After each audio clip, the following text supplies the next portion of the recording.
L'enregistrement a démarré.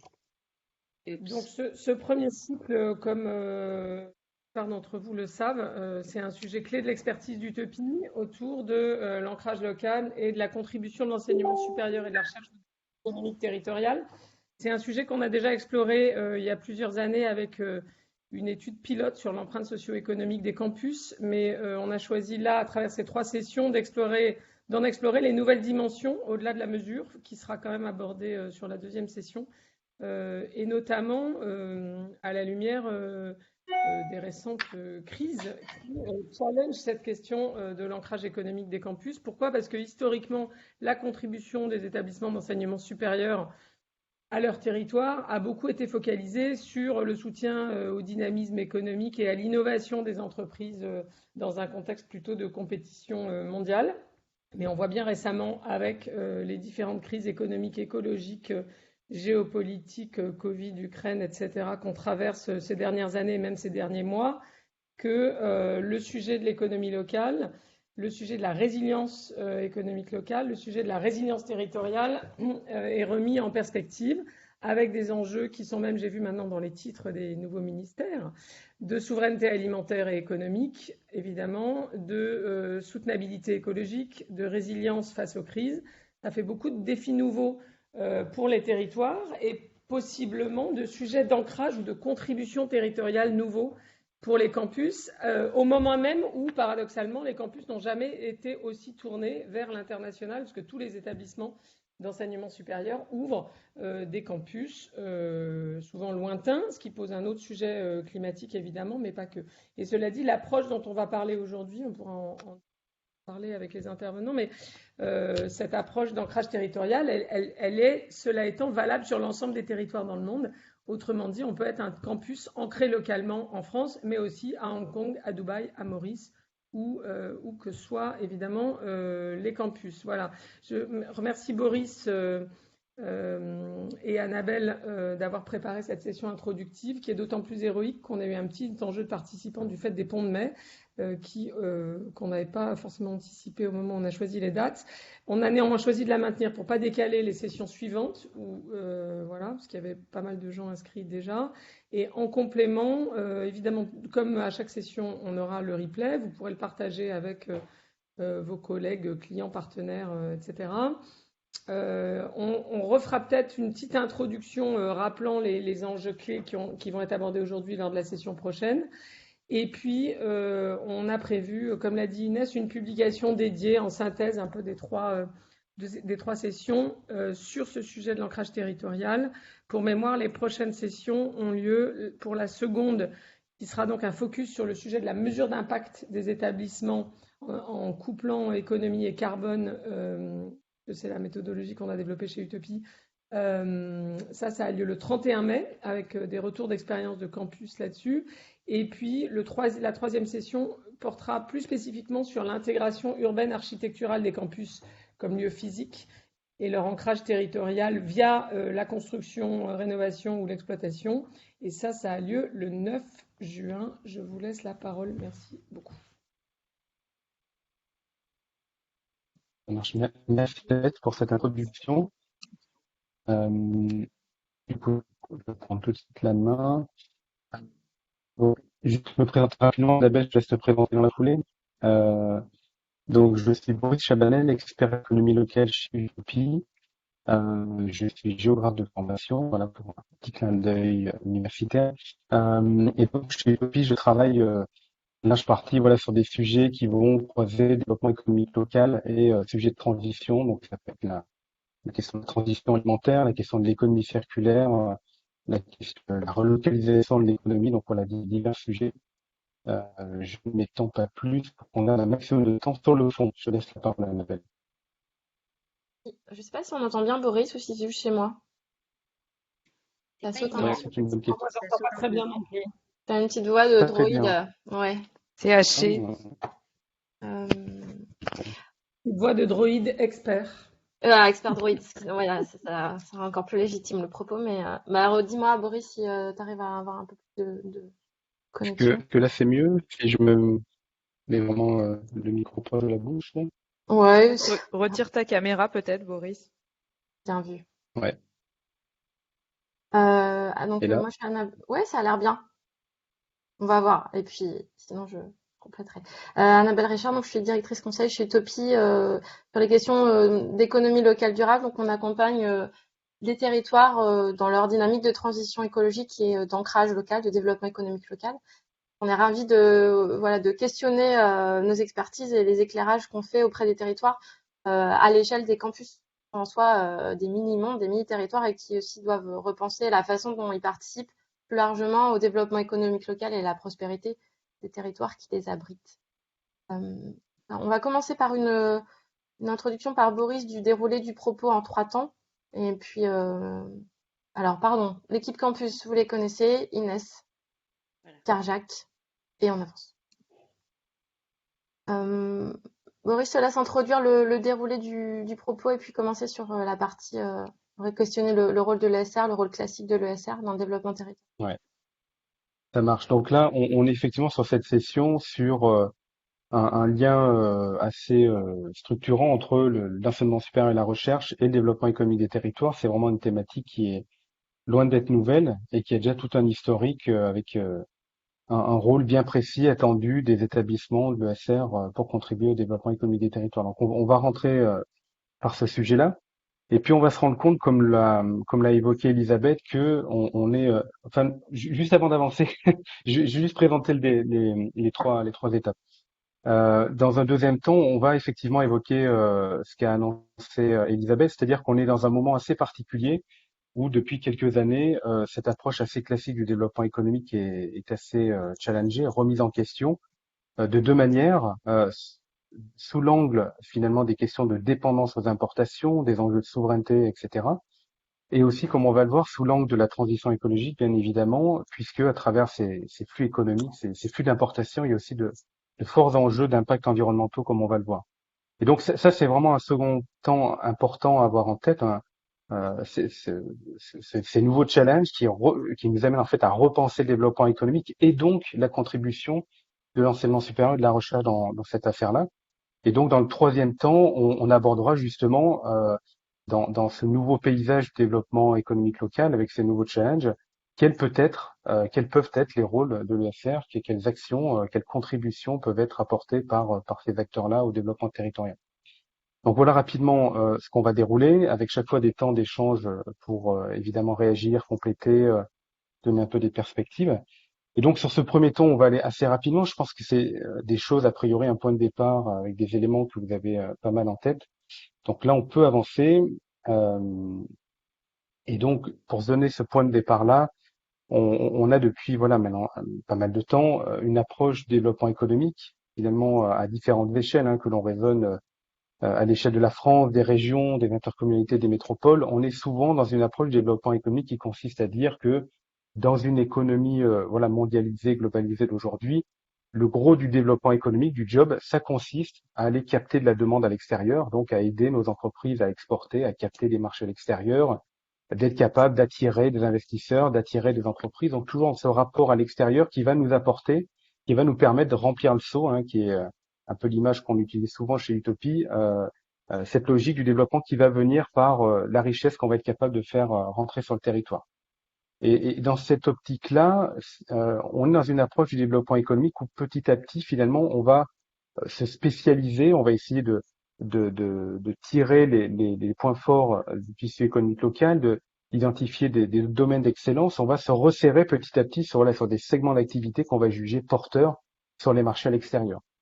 Et puis le troisième ingrédient de cette approche-là, c'est que dans cette logique de différenciation, cette logique de capter des marchés à l'extérieur, va beaucoup passer, et ça on l'a vraiment entendu à de multiples reprises depuis 20 ou 30 ans, à travers différents rapports, différentes prises de parole politiques, etc., économiques, c'est la logique d'innovation. C'est-à-dire que dans le monde, dans l'économie mondiale que l'on a aujourd'hui, l'enjeu de différenciation par l'innovation, notamment technologique, pour réduire l'exposition à une concurrence qui serait d'abord par les coûts. Et c'est là où, en fait, quand on rentre par cette entrée innovation et en partie l'innovation technologique, c'est là que ça nous amène finalement à la contribution des établissements de l'ESR tel qu'on l'a longtemps défini jusqu'à présent. Donc là, on peut avancer. En fait, on est sur on va dire une politique d'innovation qui va reposer sur deux jambes. La première, c'est finalement investir dans ce qu'on peut appeler les sucres lents d'innovation, ce qui va permettre de renforcer la capacité des acteurs publics beaucoup en lien du coup avec les entreprises, cette capacité d'innovation. Donc on va mettre des moyens sur la recherche publique, on va soutenir les investissements privés des entreprises, on va évidemment favoriser des coopérations publiques-privées. Ça reste un axe extrêmement important des différentes politiques d'innovation. Et puis on va évidemment miser également sur le développement des compétences pour innover, pour développer de nouveaux produits, de nouveaux process, etc. Et évidemment qu'on a besoin de collaborateurs qui ont les compétences, qui ont cette capacité à développer ces technologies et les mettre en œuvre. Donc ça, c'est un premier volet. Et derrière, on va retrouver des choses assez emblématiques, hein. Le crédit impôt recherche, qui est un dispositif assez ancien. Alors là, j'ai un écho. Ouais, c'est parti dans l'espace là. Et comme je suis Android, ça, c'est assez cohérent. Donc bon, voilà, c'est des choses que vous avez parfaitement en tête, hein, la création de l'Agence nationale de la recherche qui va être dans une logique de pilotage de l'investissement dans l'effort de R&D, sur des projets de coopération entre acteurs publics et acteurs privés, les instituts Carnot qui labellisent les laboratoires qui ont vraiment une politique dédiée aux coopérations avec les entreprises, et tout le volet programme d'investissement d'avenir qui était vraiment un gros levier pour l'État en fait de pilotage des investissements et d'inciter les acteurs à devenir cofinancer des projets dans certaines directions, sur certains champs technologiques, sur certaines filières. Ça, c'est le premier volet. Le deuxième volet, c'est justement le volet territorial. Et en fait, là, c'est finalement ça va rejoindre en fait un certain nombre de travaux qui montrent qu'aujourd'hui l'innovation, elle se crée dans des écosystèmes. Alors, on a tous en tête l'exemple emblématique de la Silicon Valley, mais plus largement, non, si on peut revenir juste en arrière, pardon. Là, je suis sur le point 2, sur la droite. Et donc, avec cette idée que dans un territoire donné, et en particulier dans les métropoles, on a finalement un certain nombre de ressources. C'est là que se concentrent les ressources de l'innovation. On va avoir une diversité d'acteurs, de fournisseurs, de laboratoires de recherche, d'entreprises. On a une proximité géographique qui fait que ça permet des échanges, ce qu'on appelle les échanges tacites. On va pouvoir échanger des choses qui ne se formalisent pas forcément à travers des écrits. C'est des échanges qui vont permettre des coopérations. C'est aussi à travers les métropoles un peu des nœuds d'échange et qui donnent accès en fait à des réseaux internationaux. Les métropoles sont vraiment vues comme voilà des interfaces avec les réseaux d'innovation, les réseaux économiques, etc., les réseaux de commerce. Et puis c'est évidemment dans ces territoires-là, on va parler aussi d'économie d'agglomération, c'est-à-dire que cette concentration de ressources va permettre des économies d'échelle, va permettre de créer en fait des projets qui n'auraient pas lieu sans cette densité de ressources et de coopération. Et là, c'est pareil, on va retrouver différents dispositifs, hein, évidemment l'élément très emblématique des pôles de compétitivité, hein, donc créés en 2004, voilà, qui ont vraiment vocation à créer ces écosystèmes. Je vais pas m'arrêter sur tout. On peut remarquer que certaines métropoles ont mis en place des schémas de développement universitaire pour encore, je dirais, formaliser, encore aller plus loin dans la formalisation de ce partenariat territoire, acteurs de l'ESR et entreprises du territoire. Donc on est dans cet environnement-là, et donc on peut passer à la diapo suivante, qui amène de manière assez explicite à enfin le rôle dans ce panorama-là, le rôle qui est donné à l'ESR, il est quand même assez clair aujourd'hui, hein, c'est comment on va mobiliser du coup les capacités de l'ESR pour renforcer la capacité d'innovation et les performances des entreprises. Donc à la fois avec donc des choses, trois premières catégories. Un premier élément sur le développement de projets collaboratifs. Donc là, c'est vraiment travailler main dans la main à l'échelle d'un territoire sur des projets d'innovation. Donc, je sais pas si on pense à la métropole de Lyon, on a le cluster Lyon Biopôle qui va travailler sur les produits de santé, qui va travailler sur les vaccins avec des collaborations très étroites sur des projets de recherche bien précis entre les acteurs de la recherche et les entreprises. On a un deuxième axe qui va être de développer en fait l'offre de formation qui va être en phase avec les besoins du territoire et notamment de ces filières d'excellence. Donc ça, c'est la deuxième attente qui est adressée aux acteurs de l'ESR. Troisième élément, c'est évidemment de participer de la dynamique entrepreneuriale du territoire, de l'état d'esprit entrepreneurial du territoire. Et donc, c'est là où on attend aussi des acteurs de l'ESR qui jouent un rôle dans la stimulation des projets entrepreneuriaux, notamment étudiants, et si possible, donc sur des métiers ou des projets qui vont être en lien avec les besoins du territoire. Et puis, d'une manière générale, c'est un peu le socle de l'ensemble. On attend aussi finalement de ces acteurs de l'ESR qui portent cette idée d'excellence, cette idée de différenciation, d'excellence par l'innovation, etc., par les compétences.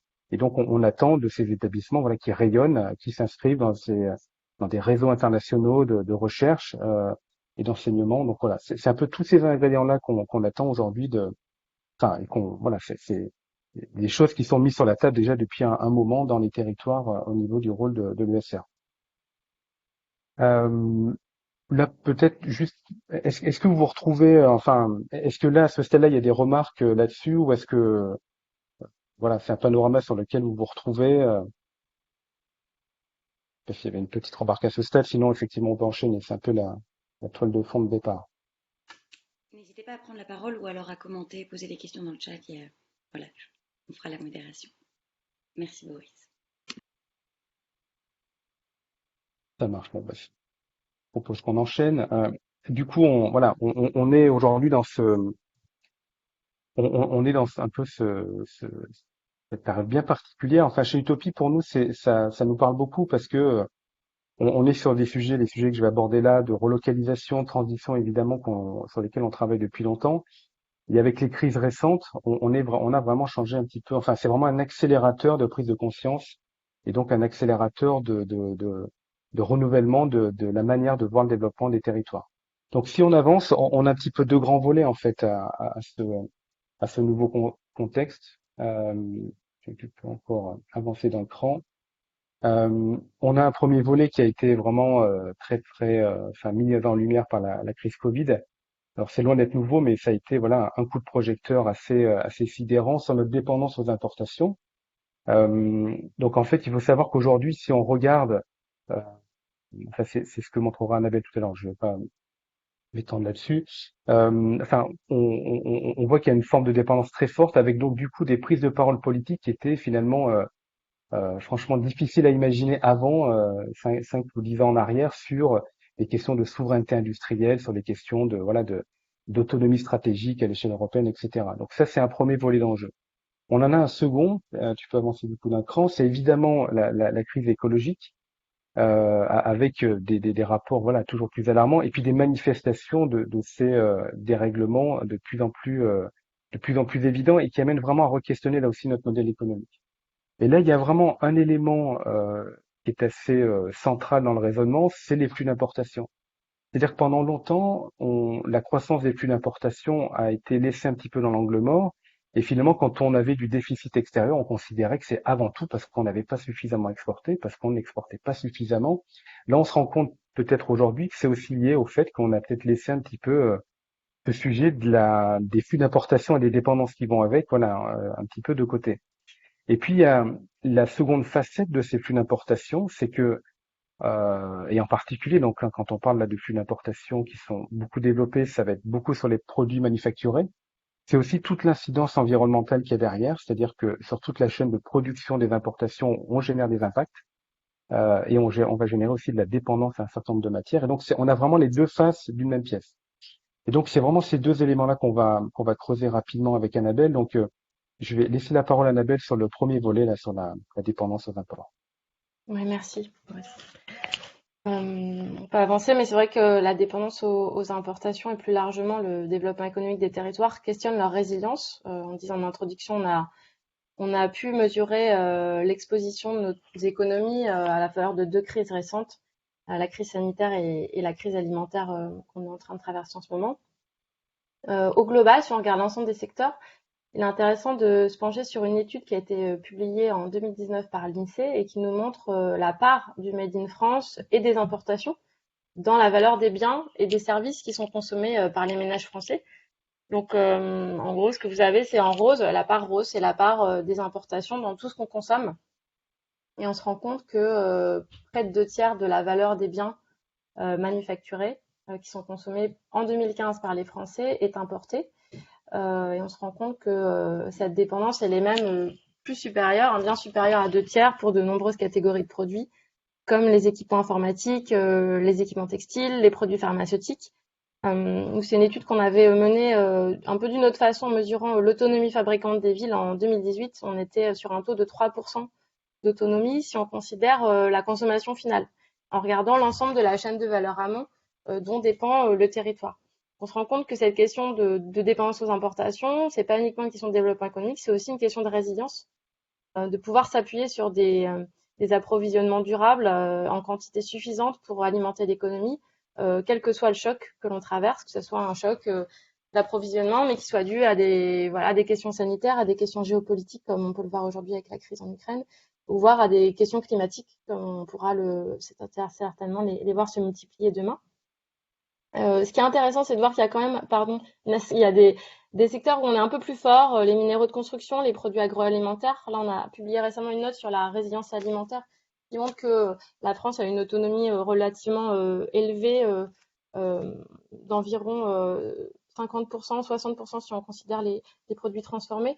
Donc c'est intéressant de regarder secteur par secteur et puis de questionner aussi là où les campus peuvent avoir soit des achats, soit des capacités de développement de l'économie et de diversification de l'économie locale.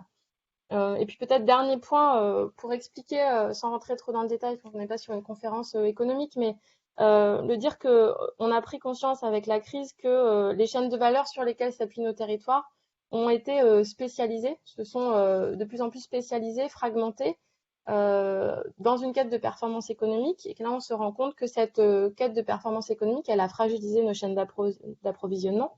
Et on se rend compte qu'on peut avoir des effets en cascade ou un simple grain de sable dans le rouage d'une filière, comme celle du blé par exemple, peut en cascade entraîner des conséquences de pénurie sur un ensemble de filières alimentaires, énergétiques ou d'élevage. Et ça, cet effet-là, il est valable, hein, on le voit en Ukraine sur la crise alimentaire, mais il est valable sur l'ensemble des secteurs, avec le fait qu'on a un allongement des chaînes de production qui fait que le risque ne vient plus forcément du fournisseur direct, mais du fournisseur qui était au rang 2, 3, 4, 5, si on remonte la chaîne à l'amont.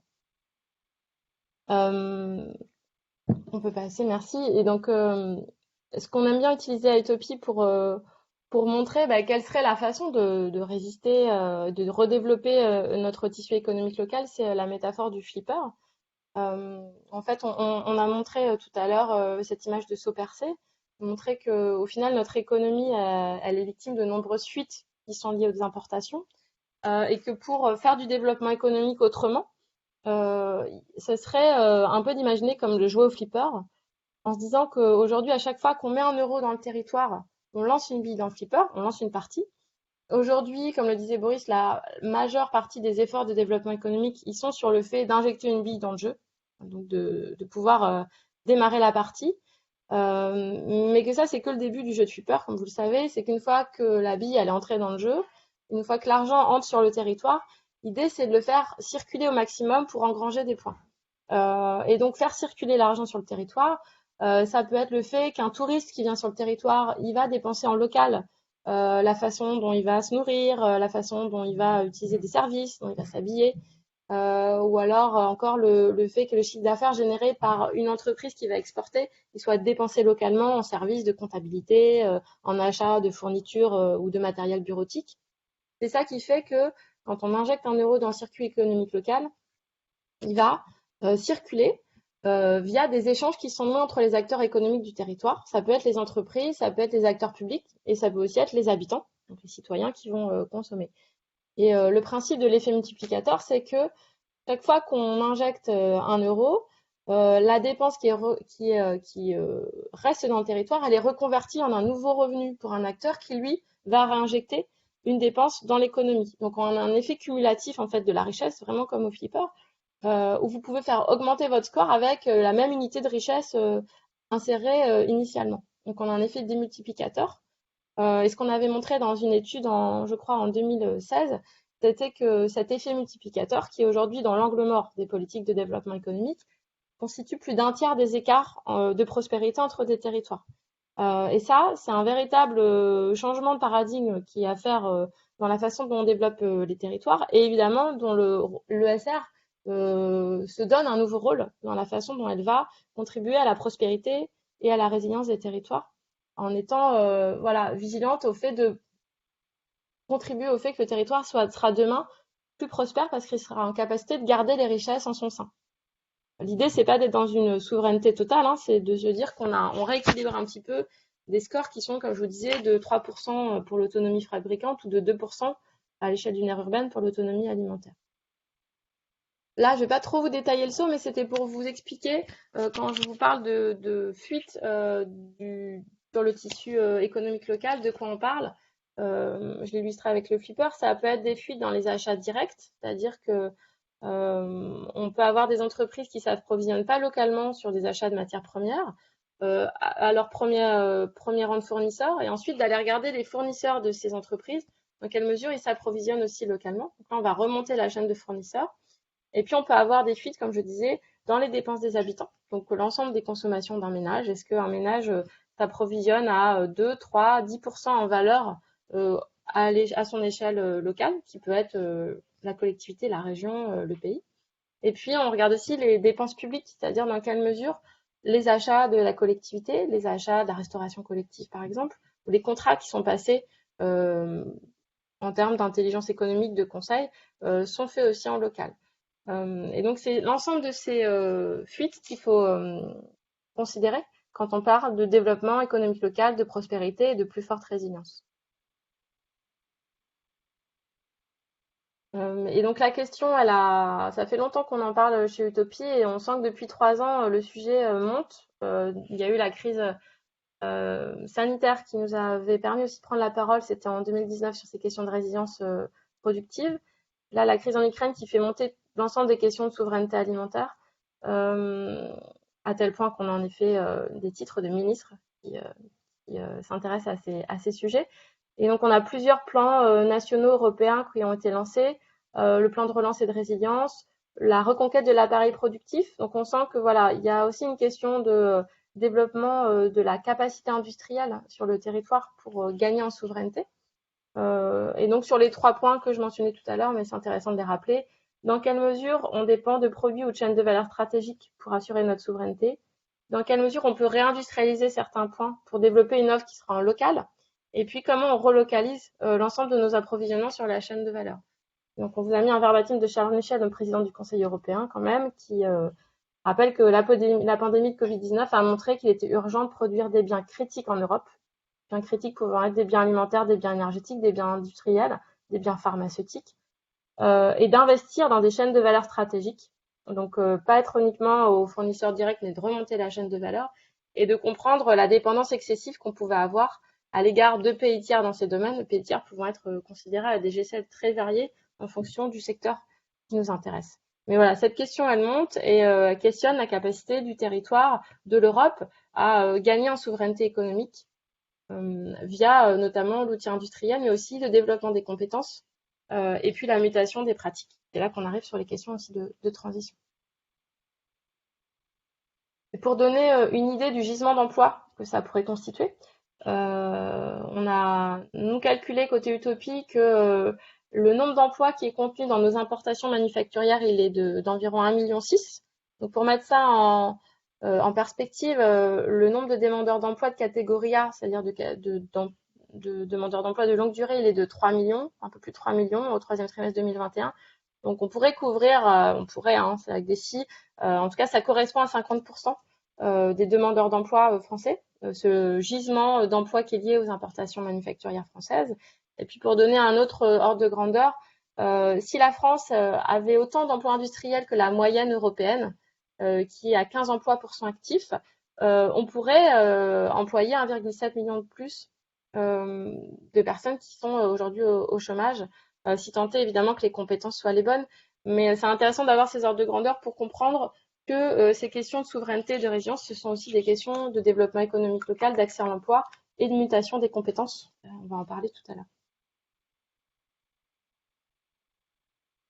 Je vais laisser Boris compléter sur la question de la soutenabilité. Donc là, on a parlé de résilience, mais il y a évidemment des enjeux de transition écologique qui sont liés à la façon dont on va penser le développement économique local. Merci Annabelle. Du coup, alors on peut passer à cette diapo-là. En fait, à la faveur des crises écologiques en cours, enfin, c'est autant de crises qui viennent mettre un coup de projecteur sur finalement la matérialité de l'économie. Et donc, voilà, aujourd'hui comme hier, l'économie pour fonctionner va mobiliser des flux de matière, des flux d'énergie. Et on sait bien qu'une grande, ce qui peut, ce qui occupe une place centrale en fait dans l'urgence écologique, dans la crise écologique dans laquelle on est aujourd'hui, c'est justement la taille et la nature de ces flux de matière et d'énergie qui vont être utilisés pour le fonctionnement de l'économie. Et donc, on utilise notamment la notion de métabolisme aussi pour parler de cette matérialité de l'économie. Voilà, comme un organisme vivant, l'économie va extraire des ressources de l'extérieur, va transformer ces ressources et va générer un certain nombre de rejets. Et ça, c'est vraiment trois dimensions du métabolisme de l'économie qui sont assez essentielles à avoir en tête pour comprendre l'enjeu de transformation de l'économie à l'heure de la transition écologique. Donc, au niveau de l'extraction, là, on se situe donc à l'échelle mondiale et vous avez donc trois petits graphiques. Au niveau de l'extraction, vous avez donc les niveaux d'extraction qu'on avait en 1900, le niveau d'extraction qu'on a en 2015 et celui que l'on projette en 2050 si l'ensemble des pays du monde convergeaient vers le métabolisme des pays occidentaux. Et donc, on se rend compte qu'on est, voilà, c'est une trajectoire évidemment exponentielle. Donc ça, c'est que la première étape de ce métabolisme, l'extraction. On a une deuxième étape où finalement ces ressources, ces matières vont être en partie stockées, vont être en partie capitalisées. Ça va être notre parc de bâtiments qui s'accroît, notre parc de voitures, notre garde-robe, nos produits électroniques, etc. Tout ça, c'est du stock de matière qui est accumulé. Et puis en aval, et tout au long de ce processus économique, de l'extraction au stade de la transformation au niveau de l'usage, on va générer des rejets dans l'environnement divers et variés. Donc, on a tous évidemment en tête les émissions de gaz à effet de serre, mais ça va concerner voilà tous les types de rejets solides, liquides, déchets, etc. dans l'environnement. Et donc, ce que nous disent aujourd'hui un certain nombre de travaux, c'est que euh, fondamentalement, la transition écologique, c'est une transformation du métabolisme de l'économie et qu'une manière finalement de progresser vers ce qu'on va appeler la soutenabilité, c'est de réduire la taille et de modifier la nature de ces flux. Voilà, et donc ça se joue beaucoup en amont finalement du système. L'autre élément qu'il faut avoir en tête, et là si on se ramène du coup plus à l'échelle de l'Europe ou de la France ou même de nos territoires, c'est avoir en tête justement l'incidence des flux d'importation dans cette empreinte environnementale. Là, vous avez deux graphiques à l'échelle de la France, donc celui de gauche sur les impacts matières, celui de droite sur les émissions de gaz à effet de serre, et vous avez à chaque fois deux manières d'appréhender ces impacts. Donc en gros, ça va être les impacts qu'on va mesurer au sein de notre territoire national. Donc ça va être sur la partie matière, l'extraction de ressources, donc la biomasse, les minéraux pour la construction, etc. Et sur la partie gaz à effet de serre, ça va être évidemment les émissions mesurées sur le territoire national, donc des ménages, du tissu économique, etc.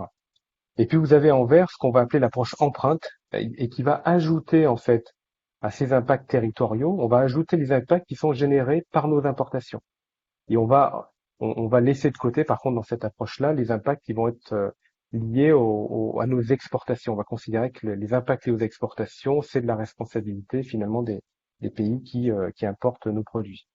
Et donc, dans l'approche empreinte, où on a une vision plus globale, plus complète des impacts environnementaux générés par notre économie, générés notamment par notre consommation intérieure, on voit l'écart. Enfin, visuellement, c'est quand même assez frappant. Et donc, on voit que si on laisse de côté la question des impacts liés à nos importations, on passe à côté d'une grande partie du sujet environnemental.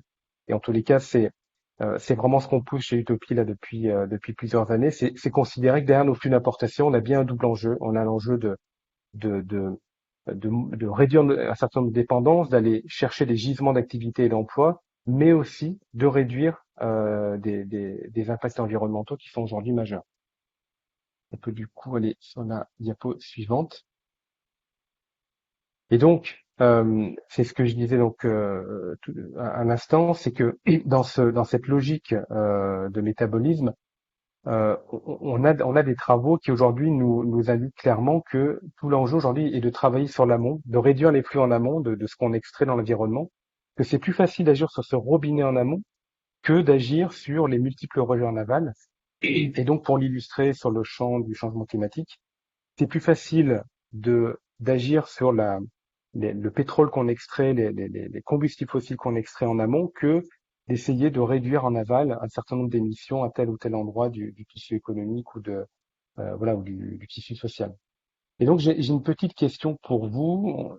Si on va juste un cran plus loin, on a un petit quiz, c'est-à-dire que on a des chercheurs qui ont justement essayé d'évaluer de combien il fallait finalement abaisser notre consommation de ressources et de matières, de combien il faut réduire l'extraction mondiale.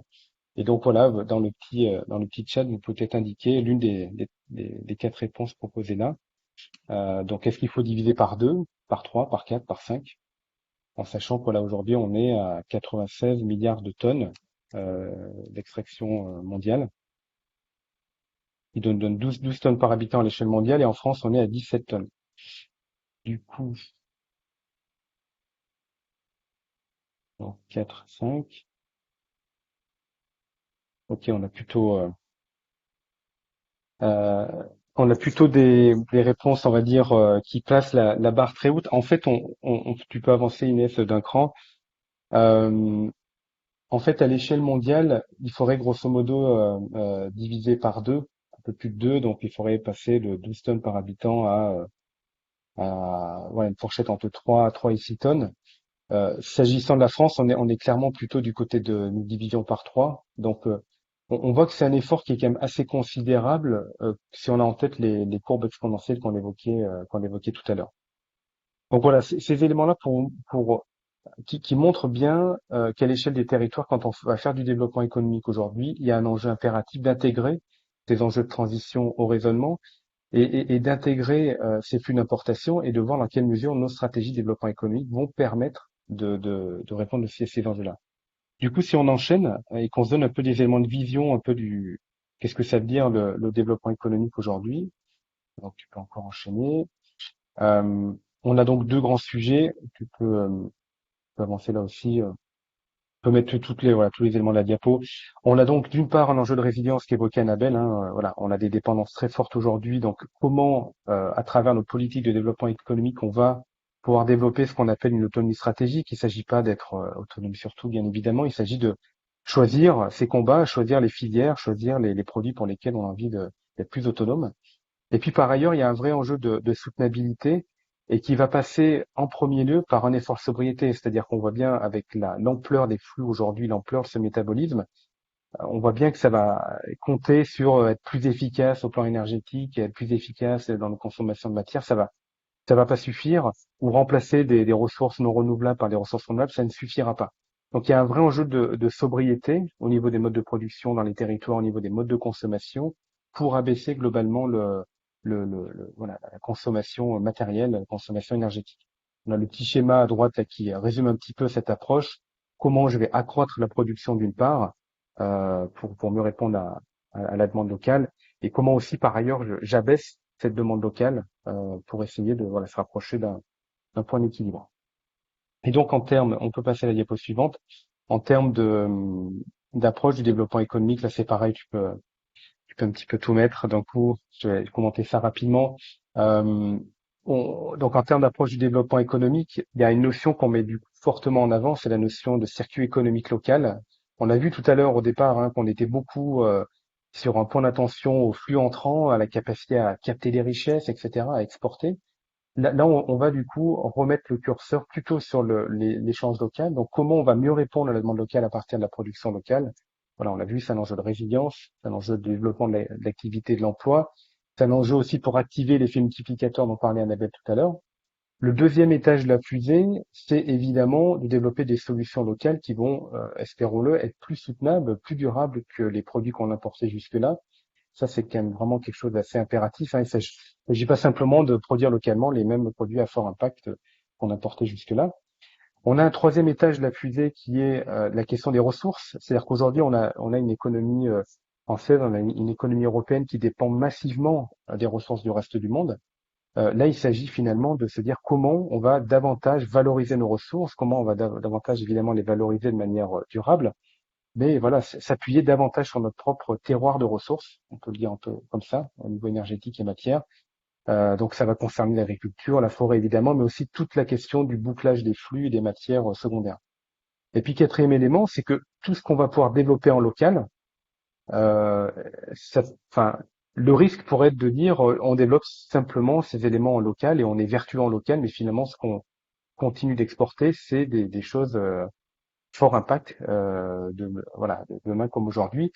Là, on se dit qu'il y a un enjeu de finalement de valoriser ce qui est développé en local aussi à l'extérieur et de proposer un autre modèle de d'innovation, un autre modèle de différenciation, voilà, une autre proposition de valeur au reste du monde. Donc là, on en a fini sur cette deuxième partie et on pensait peut-être prendre là aussi peut-être un petit moment. Je ne sais pas s'il y a des personnes qui ont des remarques, des réactions ou s'il y a des points qui n'étaient pas clairs ou s'il y a même voilà des avis un petit peu contraires à ce qui a été évoqué là. On peut peut-être prendre quelques instants pour, euh, pour en échanger. Il y a Nelly qui demande dans le chat, est-ce qu'il faudrait aller jusqu'à la décroissance? Très bonne question. Alors, sur la décroissance, je pense qu'il faut distinguer l'aspect biophysique de l'aspect économique. C'est-à-dire que d'un point de vue biophysique, il est évident que aujourd'hui, on a besoin d'abaisser un certain nombre de flux. Donc, quand on parle de voilà combustible fossile, on sait qu'on doit réduire de manière extrêmement radicale notre consommation. On sait que ça, c'est valable un peu pour tous les types de ressources. On a besoin de réduire. Donc, l'impératif de réduction, il est assez évident et incontestable sur un plan scientifique en matière de flux physique. Après, c'est toute la question de l'incidence de ça sur le plan économique. Jusqu'à présent, on n'est pas arrivé à découpler, c'est-à-dire on n'est pas arrivé vraiment à découpler de manière absolue le PIB de cette consommation de ressources ou des rejets dans l'environnement. Et beaucoup de scientifiques doutent en fait de cette possibilité-là. Après, là, c'est vraiment un débat, je pense, qui est très ouvert sur la capacité à y arriver, en sachant que depuis, et ça, on va y revenir dans la dernière partie, finalement, depuis la révolution industrielle, l'essentiel de ce qu'on consomme et de ce qu'on produit n'est pas pensé pour minimiser l'impact environnemental. Il y a des marges de manœuvre considérables.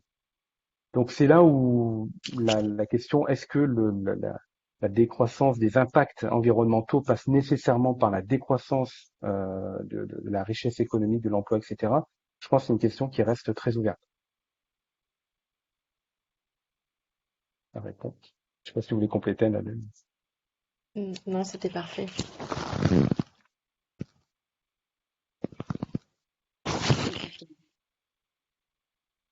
Est-ce qu'il y a d'autres questions, Inès, dans le chat? En même temps, je peux Non. regarder aussi, j'en vois pas.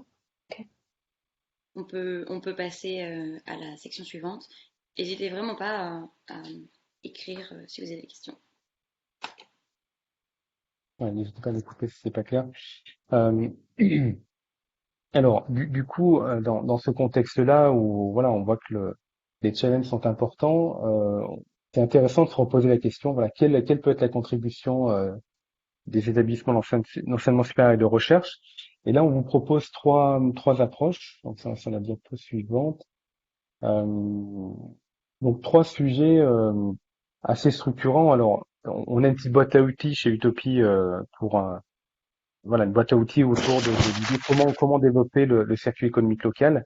Là, c'est un peu faire un focus sur trois leviers qui nous paraissent vraiment en résonance avec ce que peut apporter le SR dans les territoires. Donc, un premier enjeu sur l'innovation. Donc, c'est ce que je disais à l'instant.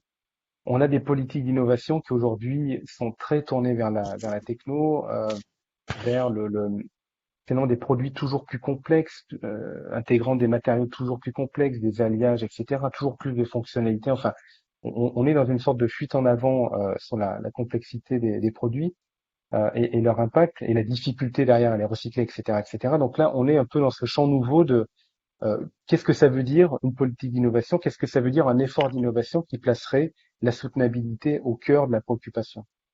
On a un deuxième volet qui est bien évident là aussi quand on parle de SR, c'est le développement des compétences.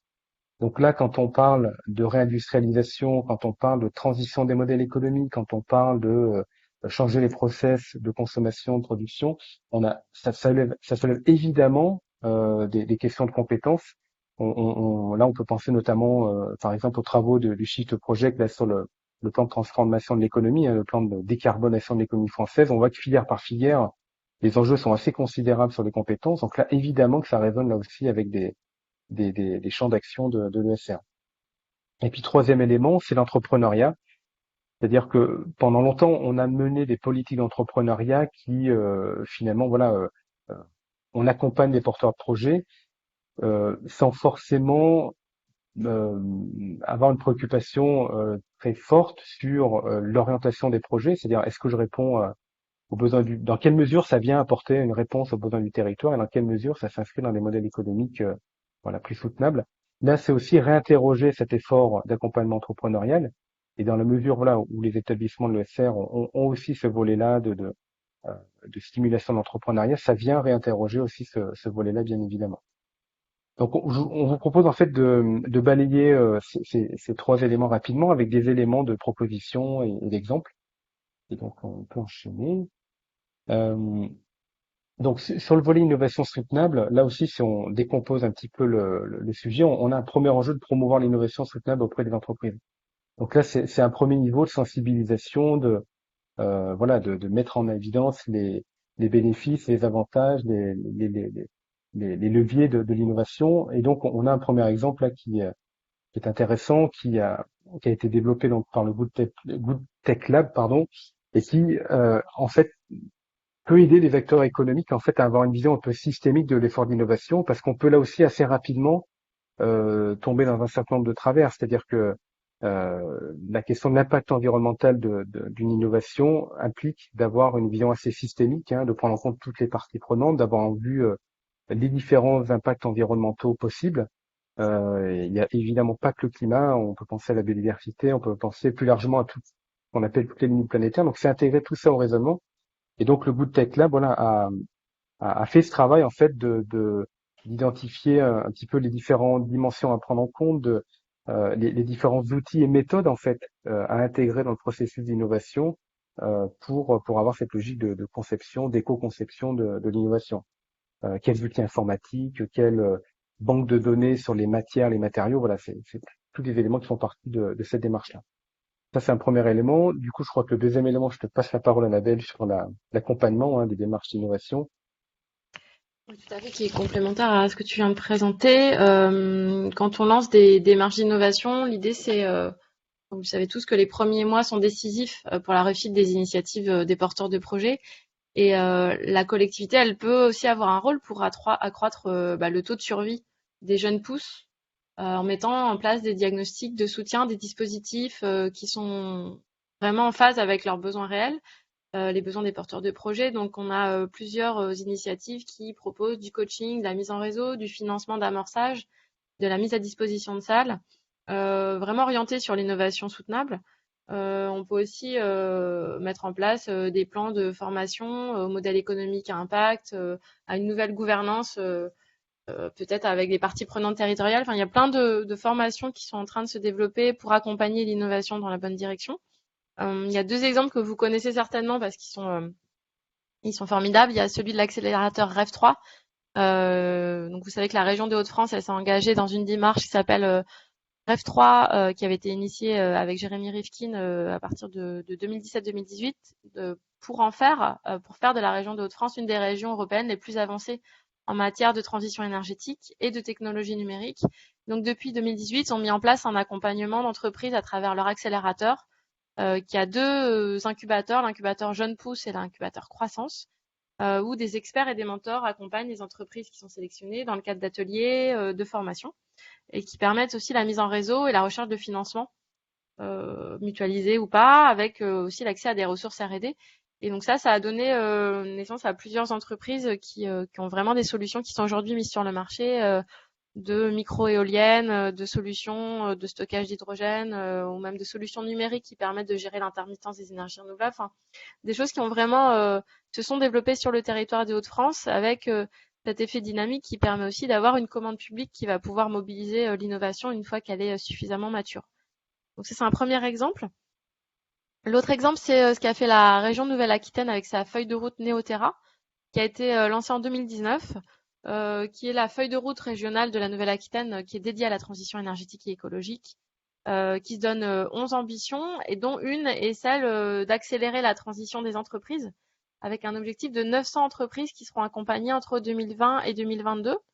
Là aussi, l'accompagnement, il porte sur l'évolution du modèle économique, le développement de nouveaux services qui seraient davantage tournés vers un usage, vers de la sobriété, des questions de réduction de la production des déchets à la source, de la lutte contre le gaspillage, de repenser aussi le volet industriel avec un programme qui s'appelle l'usine du futur. Donc voilà, un gros effort d'accompagnement des entreprises à la transition via l'innovation, mais aussi une innovation, comme le disait Brice, qui est plus uniquement technologique, mais qui a aussi une évolution de l'intelligence économique, du modèle économique. Pour ceux qui connaissent bien Bicorp, c'est exactement dans la lignée de la philosophie Bicorp. Donc voilà, il y a des territoires qui se mettent en marche pour accompagner la transition des entreprises et faire autrement de l'intelligence économique pour répondre à leurs enjeux territoriaux.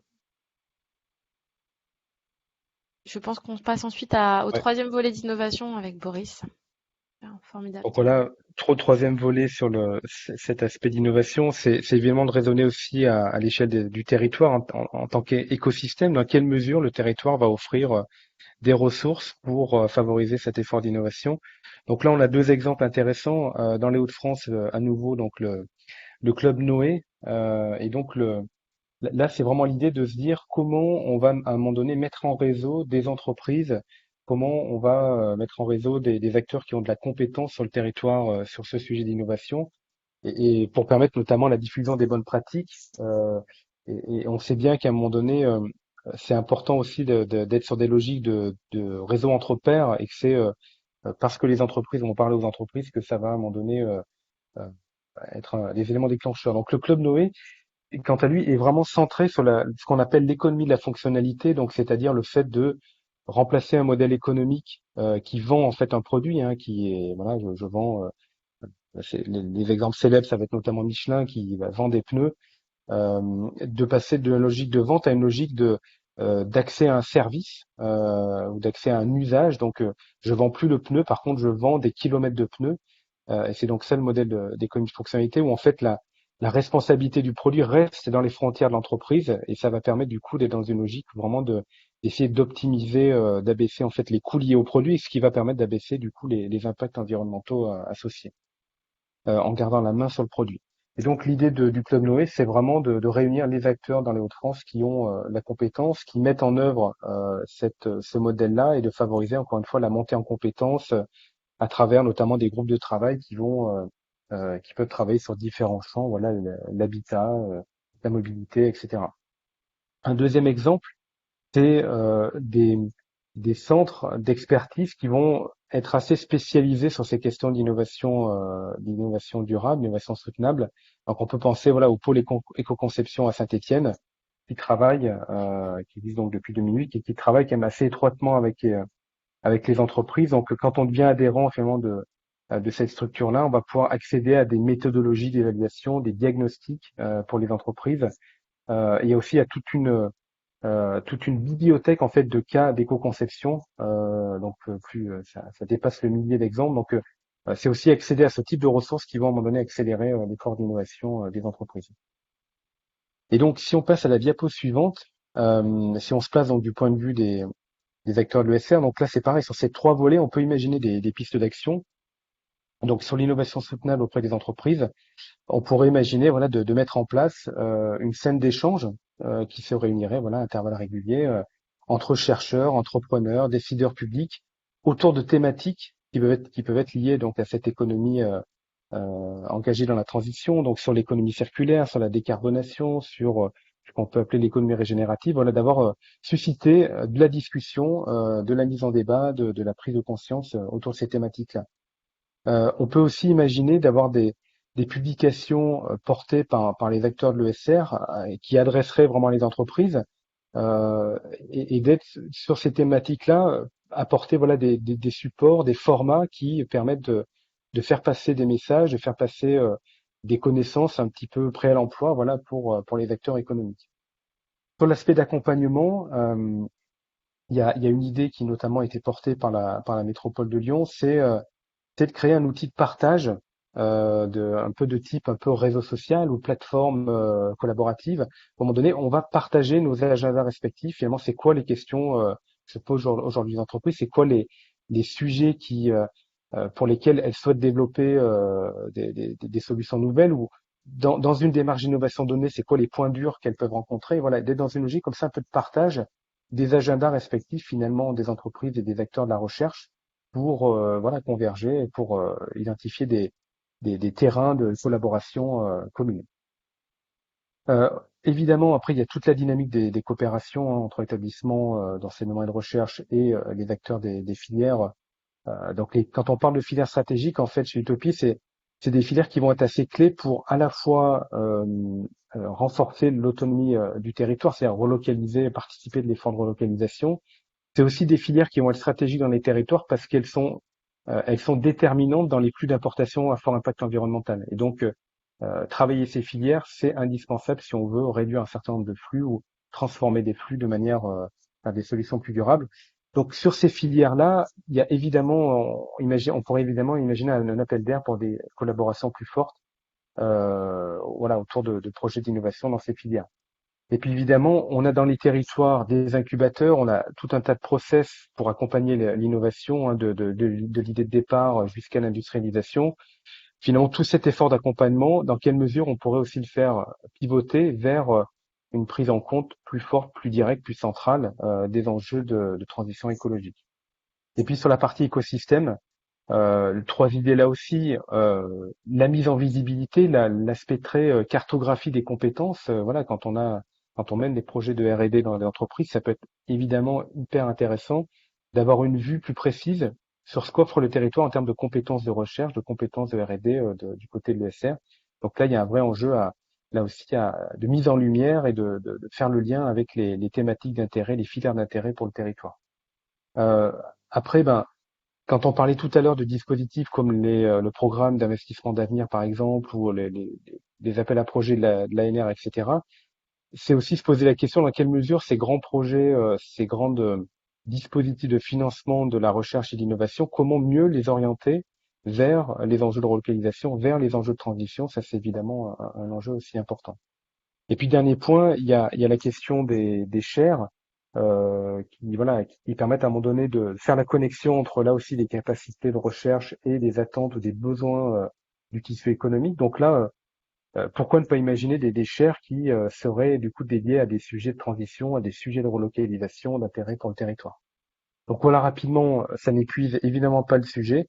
On va pouvoir du coup illustrer ça avec quelques exemples tout de suite avec la diapo suivante. Et du coup, je laisse la parole à Pierre-Jacques là-dessus. Exactement, je te remercie Boris et je me permets de ne pas mettre la caméra puisque on a quelques problèmes de réseau de notre côté, donc j'essaie de faire au mieux comme ça. Alors pour essayer de rendre un peu plus concret les pistes d'action que tu as proposées, je vais essayer de donner un exemple pour chaque catégorie, donc chacune des trois catégories, qui reprend un peu ce que tu as dit et peut-être qui permettront à vous d'avoir une vision un peu plus concrète donc, des pistes d'action proposées. On me dit de premier exemple, donc on a une étude en fait qui s'appelle justement ancrage local et performance globale. Pour remettre un peu dans le contexte, il y a eu un élément de la loi Grenelle 2 de 2013 qui a mis justement en évidence une difficulté des entreprises à aborder les indicateurs de contribution au développement local. Et c'est dans ce contexte que l'association Auré, donc en partenariat avec l'université Paris Diderot, ont ensemble mené une étude en fait sur la façon dont les entreprises contribuent au développement des territoires français dans lesquels elles travaillent. Donc c'est assez intéressant, c'est une étude qui se propose en plusieurs volets et le premier volet de cette étude, donc vraiment réalisé en partenariat avec l'université Paris Diderot, a mis en évidence trois problématiques, donc la coopération entre les entreprises et les territoires, la création de valeur économique et la valeur ajoutée territoriale. Voilà. Pour présenter maintenant le second exemple, ça, c'est dans l'accompagnement des démarches d'innovation durable des entreprises. Je prends l'exemple de l'université de Lille. Donc, en fait, une société qui s'appelle Greco, qui a été créée en 2007, qui relève du secteur de l'ESS, a voulu mettre au point, en partenariat avec l'université de Lille 1, un procédé de carburant biologique donc, qui utilise des enzymes et du bioéthanol, et qui est d'ailleurs utilisé maintenant par la ville de Lille. Et donc l'université de Lille, pour accompagner cette démarche, a mis à disposition son laboratoire afin de tester donc les matériaux nécessaires pour transformer les huiles en biocarburant. Pour le troisième exemple, donc qui répond à la catégorie de développer un écosystème d'innovation soutenable, là je vais vous présenter le programme 1000 doctorants. Donc c'est un programme qui s'appuie sur les conventions industrielles de formation par la recherche, donc le CIFRE, qui permet de subventionner la structure d'accueil à hauteur de 14 000 euros par an pendant 3 ans, selon des conditions préétablies, bien sûr. Donc ça permet aux jeunes chercheurs et chercheuses de réaliser leur thèse dans des collectivités territoriales, des établissements publics ou même des associations. Et elles le font tout en étant financées et en ayant un pied ancré sur le terrain de recherche, donc c'est ça qui est important. Et pour vous résumer le principe, en gros, c'est un chercheur, un territoire et 3 années de recherche sont ainsi financés. Voilà, donc c'était la présentation de 3 exemples et je te relaisse la parole, Boris. Ça marche. Merci bien, Jacques. Du coup, on enchaîne avec le second texte sur le développement. Ah oui, Moi, enfin, j'avais envie, ouais, ce qu'on ouais. disait, c'est si Mm. on a un peu le temps, de revenir sur la slide des pistes d'action euh, avec Inès. Voilà, si tu peux reculer encore une fois. Non. Avec le détail des actions. L'idée, c'était, on vous a présenté 3 grands leviers avec 8 actions détaillées qu'on a pour partie illustrées, mais certaines sont plutôt des envies, des utopies. L'idée, c'était de vous faire agir, de voir dans quelle mesure ces actions-là, elles vous paraissent intéressantes. Et s'il y en a une que vous souhaiteriez mettre en place au sein de votre campus demain, laquelle serait-elle? Et donc, ce qu'on vous propose, c'est de faire par le chat, de nous donner le numéro de l'action qui vous paraît la plus pertinente. Alors, pas forcément la plus faisable à court terme, mais celle qui vous porterait le plus sur les prochaines années si elle devait être développée dans cette idée-là de stimuler l'innovation sur le territoire via l'activité de votre campus.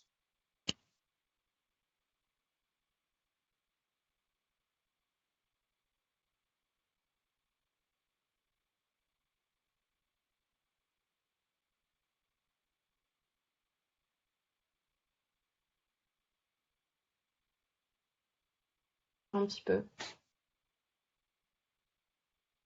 Merci Inès. Regarde s'il y a des actions qui sortent en majorité. Je sais que c'est difficile de voter et de choisir en ce moment, mais là, il y a un peu moins d'enjeux qu'il y a quelques semaines. 5 et 6.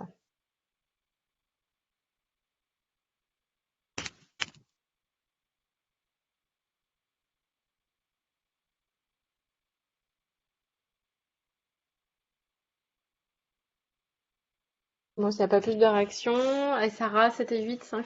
Donc la 5, elle ressort pas mal. Donc l'idée d'accompagner le financement de nouveaux modèles économiques et d'incuber, d'accélérer, de financer de l'éco-innovation.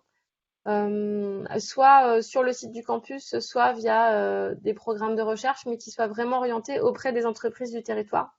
Donc auprès des secteurs stratégiques du territoire, les secteurs stratégiques étant pas forcément ceux qui sont les plus développés sur le territoire, parce qu'on a souvent des logiques d'attractivité. Donc en effet, de se dire d'orienter l'éco-innovation sur les secteurs qui sont forcément importateurs sur le territoire. Et puis il y a l'action 7 aussi qui ressort comme assez pertinente, c'est celle qui propose d'orienter les programmes de recherche et de développement des équipements scientifiques vers les questions justement de relocalisation, de transition des filières stratégiques, donc vraiment de coupler cet effort du 5 et de 7, en effet d'accompagner le territoire à être plus soutenable, à être plus durable, en allant agir sur ces filières clés et en allant accompagner les entreprises de ces filières clés à l'adoption de nouveaux modèles économiques. Merci, je propose qu'on passe au deuxième grand axe d'action. Deuxième, c'est dans quelle mesure on est en capacité, on disait tout à l'heure en introduction, de développer des compétences qui vont permettre au territoire de développer les filières stratégiques dont on parlait, de relocaliser, de reconvertir l'outil industriel. et puis d'accompagner la transition des pratiques dans les secteurs, que ce soit des capacités d'accompagnement à la performance énergétique, à l'innovation industrielle, mais pas que. Ça peut aussi être l'évolution des usages, la formation.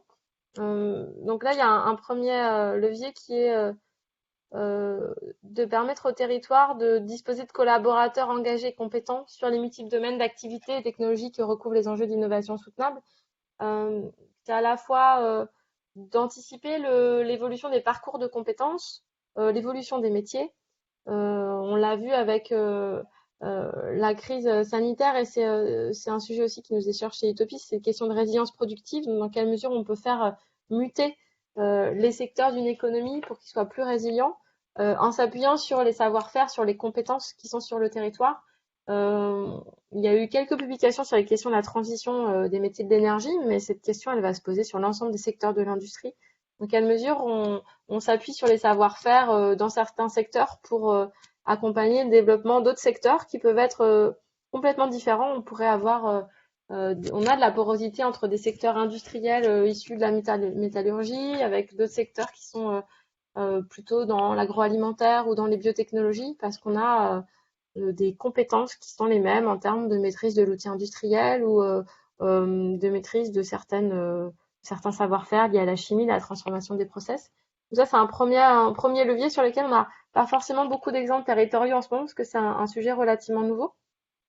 On peut passer au second levier qui est de développer une offre de formation dédiée. Donc là, qui va plus largement nous parler quand on parle de la question des établissements d'enseignement supérieur. On a plusieurs exemples pour illustrer ça. Il y a le projet Climat Sup de l'INSA, où le groupe INSA qui forme chaque année plusieurs milliers d'élèves ingénieurs est associé au think tank le Shift Project pour faire de la question climat-énergie un vrai fil rouge de son offre de formation.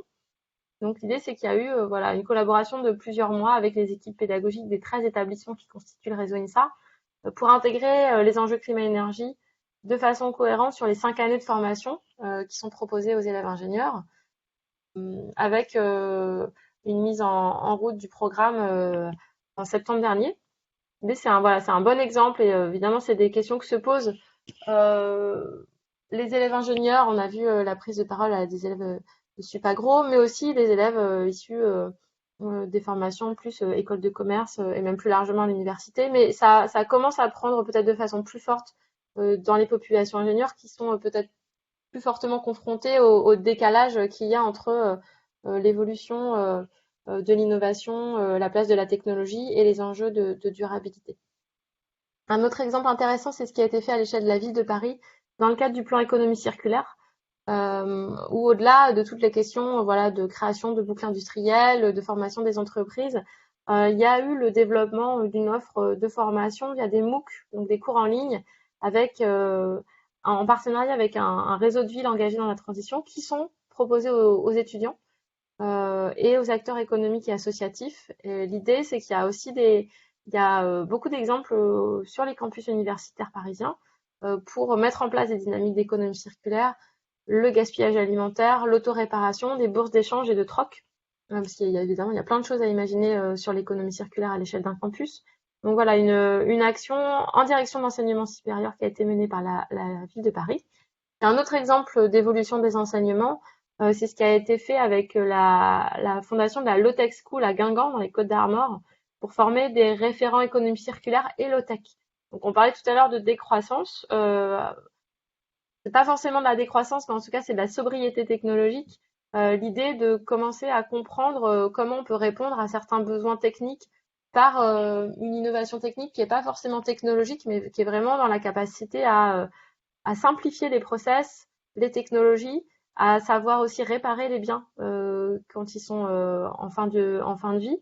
Et donc toute une formation qui est plutôt dédiée à des gens qui sont déjà formés, qui peuvent être issus de d'autres secteurs de l'économie. Et l'idée, c'est de permettre à des personnes éloignées de l'emploi de retrouver une formation diplômante vraiment en entamant un virage sur la réparabilité et la sobriété technologique de plusieurs filières. Ça, c'est un exemple intéressant. Et le troisième exemple, c'était d'accompagner les transitions professionnelles. On parlait tout à l'heure de villes fabricantes. Il y a le réseau de Fab City, qui est un réseau que vous connaissez certainement, qui mobilise plusieurs villes européennes dans le fait de gagner en autonomie fabricante. Donc, redéployer des micro-outils industriels en cœur de ville en soutenant l'entrepreneuriat. Et donc, il y a une formation dédiée qui a été développée en partenariat entre Fab City et la ville de Nancy avec trois écoles. Donc, l'école supérieure d'art et de design de Nancy, la Business School et les mines de Nancy. Donc, on a les trois, en fait, les trois composantes intéressantes, hein, le design, l'ingénierie et l'école de commerce, pour imaginer un nouveau cycle de formation dédié à la ville fabricante, participative et circulaire. Donc, on a des cours de fabrication distribuée, de smart factory, euh, d'ancrage local des modèles économiques. Donc, à la fois, un cours qui est vraiment dédié à repenser comment on peut faire muter le tissu productif à l'échelle d'une ville pour être plus résilient et plus durable. Donc ça, voilà, je pense que vous avez en tête, vous aussi, beaucoup de formations en cours sur ces sujets. Donc, les pistes d'action qu'on a pu ouvrir, nous, en réfléchissant, en préparant la formation, c'était sur la question de l'anticipation des besoins de compétences, impulser des démarches de gestion provisionnelle des emplois et des compétences pour les filières stratégiques, donc en partenariat avec les agences de développement économique et puis le pôle emploi et puis les grandes filières industrielles sur le territoire. Ça, c'est un rôle qu'ont les établissements d'enseignement supérieur. Sur le développement de l'offre de formation, c'est un peu plus évident. Développer les formations au service de la transition écologique des entreprises, lancer les parcours de formation dédiés, par exemple à la microfabrication locale. Plus globalement, les questions aussi de formation à la RSE qui sont en développement mais qui sont encore insuffisamment présentes dans les filières. Décloisonner l'offre de formation en transition écologique qui parfois ne percole pas assez dans les enseignements plus durs et plus techniques. Soutenir la création et le développement d'écoles de formation, de campus d'entreprise sur ces sujets. Et puis valoriser l'offre de formation et les métiers qui sont liés à ces questions de relocalisation, de transition de l'économie. Et puis le troisième point qui était d'accompagner les transitions. Il y a cet enjeu d'accompagner les PME sur le volet RH compétences. Donc ça peut être voilà, de mettre à disposition des offres de formation au sein des campus qui sont dédiés aux PME du territoire. Et puis de soutenir les démarches de reconversion professionnelle, comme on le donnait l'exemple là, de la Low Tech School, vers les métiers de la transition. En se disant qu'on ne va pas uniquement parier sur un vivier de jeunes étudiants super diplômés, mais aussi de faire rentrer ces questions de formation à la transition dans l'ensemble des secteurs et l'ensemble des classes d'âge de la société. Je te laisse, Pierre-Jacques, présenter quelques exemples de campus qui nous paraissent illustrer à propos ces trois pistes.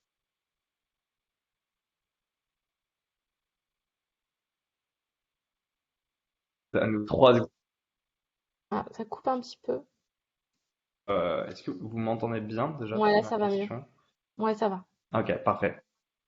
Alors, sur justement la première piste d'action que tu as mentionnée, sur anticiper les besoins de compétences nécessaires à la relocalisation et ou à la transition de l'économie, j'aimerais prendre l'exemple de la fondation de l'Université de Montpellier 1, qui a organisé plusieurs fois de suite une université d'été sur le sujet emploi, compétences et territoire. Donc, c'est assez intéressant parce que l'un des objectifs de la formation était vraiment d'identifier donc les leviers de l'ancrage territorial des entreprises par le biais des critères de l'engagement des salariés. Voilà, elle a essayé ainsi de rapprocher les sphères publiques et privées. Et l'université d'été a favorisé donc les synergies, le travail en réseau et a impulsé des partenariats locaux. Voilà, ça a permis aux acteurs de l'emploi de progresser et d'appréhender sur la gestion prévisionnelle des emplois et des compétences, donc le GPEC. Et il y a des initiatives assez intéressantes qui ont émergé de ça. Je pourrais vous en dire plus si jamais ça vous intéresse à la fin de la formation. Pour maintenant aborder le second exemple, donc sur l'offre de formation dédiée, ce qui parle véritablement au campus. J'ai pris l'exemple de la formation certifiante de Sciences Po Paris, parce que c'est assez intéressant, ça vient d'une grande école qui a un certain poids, et elle se nomme donc la transition écologique et transformation d'entreprise. En fait, c'est vraiment une formation à destination d'un public professionnel. Elle dure que 12 jours. Elle s'adresse surtout à un public de décideurs, mais tant du monde de l'entreprise que des établissements publics. Et les différents apports donc reçus lors de cette formation doivent permettre justement d'engager des projets de transformation d'une organisation ou de métier vers la transition écologique. Là, sur le diapo, justement, j'ai pris exemple d'un plan climat qui nécessite des compétences et d'avoir une vision systémique des enjeux pour pouvoir être mise en œuvre. Et maintenant, pour parler donc de accompagner les transitions professionnelles, j'ai pris un exemple assez différent. Donc là, c'est celle du réseau des écoles du réseau Être. Donc en fait, c'est des écoles qui sont à destination des jeunes déscolarisés et aussi en phase de reconversion professionnelle. Donc, voilà, elles proposent des formations professionnelles sur les métiers verts. En fait, c'est un exemple qui pourrait être intéressant à rapprocher avec les programmes de formation en continu que certaines écoles proposent. Par exemple, là, j'aurais voulu la mettre en lien avec la philosophie School for Life de l'EM Normandie, qui entend offrir justement à ses alumni la possibilité de se former gratuitement pour mettre à jour leurs compétences. Ça pourrait être un exemple assez intéressant en fait si plusieurs écoles décidaient d'inclure ces formations professionnalisantes, donc des métiers verts, dans leur programme de formation continue. Voilà, je vous relaisse la parole. Merci PJ. Je me permets de avancer un tout petit peu pour qu'on ait le temps On avance. de regarder l'axe stratégique. C'est le dernier. Encore un peu d'attention, ça vaut le coup. Vas-y, Annabelle. Voilà, tout à fait. Le dernier axe, donc sur l'entrepreneuriat, qu'on peut appeler voilà entrepreneuriat de territoire et entrepreneuriat à impact positif. Donc entrepreneuriat de territoire pour dire que on peut avoir une forme d'entrepreneuriat, d'initiative entrepreneuriale qui place le local au cœur de son ADN. Donc c'est-à-dire la capacité ou la volonté de répondre à des besoins du territoire à partir des compétences du territoire, à partir des ressources du territoire, etc. Donc là, on a deux leviers là sur cet axe entrepreneuriat. Donc le premier sur l'accompagnement entrepreneurial et comment faire émerger voilà une nouvelle génération d'entrepreneurs qui placerait au cœur de leur ADN ces éléments de relocalisation et d'impact positif. Là, on a des exemples assez intéressants en France sur ces nouvelles dynamiques entrepreneuriales. Donc le premier, c'est Startup de territoire. Donc Startup de territoire, c'est au départ une dynamique qui est plutôt portée par des acteurs de l'ESS dans une dizaine de territoires et initialement donc sur Romans-sur-Isère et qui en fait consiste à identifier des besoins à satisfaire sur un territoire, des besoins mal satisfaits aujourd'hui sur un territoire, d'identifier des porteurs de projets potentiels et à un moment donné de mettre ça un petit peu en dynamique à travers notamment un grand événement fédérateur où à un moment donné on va essayer dans ces événements-là et certains ont pu réunir plus d'un millier de personnes voilà sur un territoire. On va essayer de réunir toutes les parties prenantes du territoire, donc des acteurs entreprises, des collectivités, des citoyens évidemment, des porteurs de projets, etc., etc. Et finalement, dans ce genre d'événement-là, le but du jeu est de prioriser finalement les besoins adressés. C'est vraiment un temps de brainstorm et de créativité en fait pour imaginer des réponses qui peuvent être apportées. Donc, commencer à identifier des projets d'entreprise, en fait, des projets entrepreneuriaux. Et en fait, à l'issue de ces événements-là, en fait, on ressort de ces événements-là avec toute une palette de projets potentiels qui ensuite sont priorisés. Et après, on rentre dans une seconde étape en fait de la démarche où en fait, on va réunir autour de la table toutes les parties prenantes du territoire qui sont intéressées par ce projet et peuvent consacrer du temps et des ressources, de l'énergie à pousser cette idée, à incuber cette idée pour qu'elle devienne un projet, une entreprise concrète. Et donc, comme ça, on a des dizaines d'entreprises qui ont été créées à l'issue de ce type d'événement. Un peu dans le même esprit, mais un petit peu différent, on a mon centre-ville a un incroyable commerce. Donc là, on est pareil sur l'idée un peu d'un concours de création d'entreprise qui va se passer sur un temps très court. On est sur des marathons là de 36 heures où en fait euh, on est dans une logique où en fait on va réunir d'un côté des porteurs de projets qui souhaitent entreprendre sur un territoire donné. On va avoir en face des acteurs, ça peut être des acteurs collectivités, ça peut être des propriétaires de locaux commerciaux, etc., de locaux vacants. Et l'idée, c'est vraiment en 36 heures de faire sortir là aussi des idées et d'amener en fait à voter, à mettre en lumière les idées qui semblent les plus intéressantes pour derrière, du coup, là aussi les concrétiser. Donc voilà deux exemples sur cet aspect euh, accompagnement entrepreneurial un peu New Look. Je te laisse la parole, Annabelle, sur la partie communauté. Ouais, on va terminer là-dessus. Enfin, je vais faire rapidement pour qu'on puisse présenter le dernier exemple de campus sur ce sujet, mais il y a plusieurs initiatives territoriales, mais aussi portées par des associations, faire émerger des communautés d'étudiants entrepreneurs. Le réseau Femmes des territoires et Bouge ta boîte, qui sont des réseaux business dédiés aux entrepreneuses.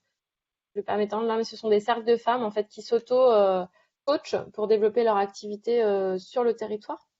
Et ce qui avait monté aussi la collectivité de Shawinigan au Québec pour développer le goût de l'entrepreneuriat et l'esprit d'entreprise auprès des citoyens et des habitants de la ville qui étaient confrontés au déclin industriel.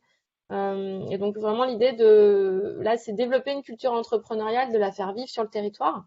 Et ça, c'est aussi un outil extrêmement précieux pour le développement économique d'une ville. Donc je propose qu'on passe directement aux exemples, peut-être aux pistes d'action qu'on peut ouvrir sur les campus, et puis d'avoir quelques exemples qu'on voulait présenter avec Pierre-Jacques.